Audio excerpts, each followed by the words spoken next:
Josh, in an earlier conversation, you talked about the importance of showing up in a manner that was appropriate and authoritative. In other words, personal presentation standards.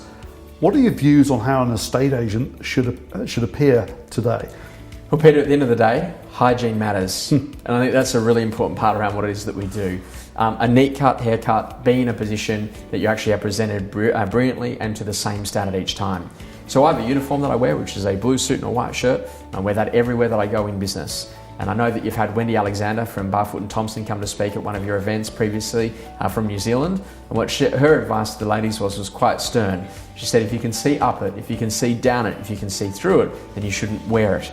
Now, we certainly agree with that from a business attire perspective, and I think that's the important part inside of business.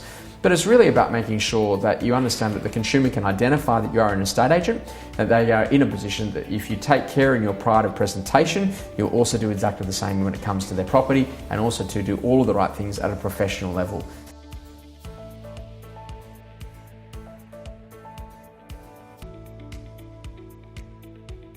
Now, if you walk into an estate agency and someone's got their shirt half open, if they're in a position that they've spilt food on it from the night before, if they smell of cigarettes or even worse, smell of alcohol, then am I really going to be wanting to do a trade or a transaction with that person? And the answer is no. And I think that this is the thing is that you are setting yourself up for so much failure rather than success if you don't pay particular attention to the way that you are presented.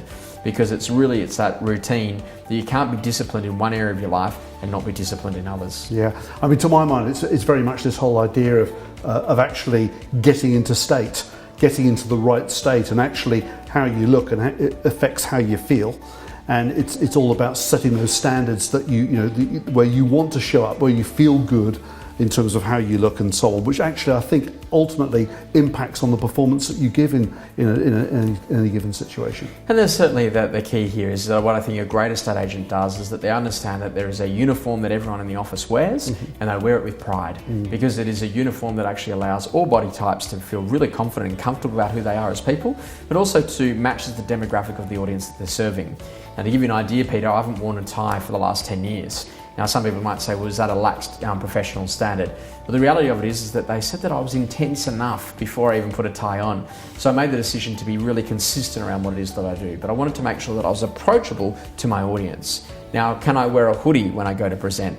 Well, I could, but I don't think it's going to represent the style of the client. So you want to think, what is the age, profile, and demographic of the audience that you're serving? And you want to be in a position that they feel that you're of a similar age, similar profile, and similar demographic.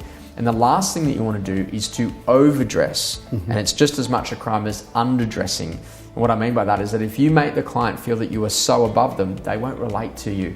So, the little pocket squares and the bow ties and, these particular suits and special cuffs that are all cut in, whilst it might look rather groovy, the challenge is that you're actually in a position that you're making people feel that they are inferior. If they don't feel like, they won't deal with like. Once again, it's back to having a conscious choice around things, isn't it? Absolutely selecting what is right for your client, what is right for you as an individual, and then being consistent and authentic with it. That's exactly right. Yeah. Thanks, Josh.